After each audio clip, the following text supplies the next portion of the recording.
Hello everyone, welcome back. In today's lecture, we would like to discuss how to sort a string. Before doing that, we need to include one header. Please note that if you're working with the sorting of strings, not only you need to include the string header, but also you need to include the algorithm header in the beginning of your code. So let's dive in. So we would like to sort a string. The string is programming.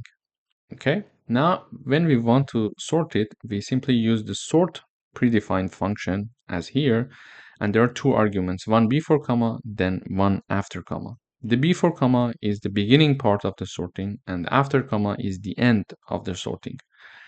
Basically, because I would like to sort all the string, and the full string, I would like to sort it.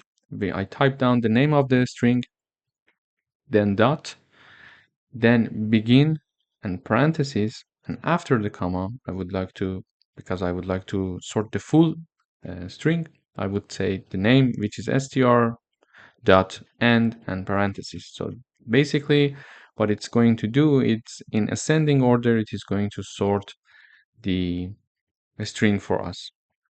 So as you see here, now when we are printing the string, it is sorted starting from A, then alphabetically speaking, it is sorting the string programming for us.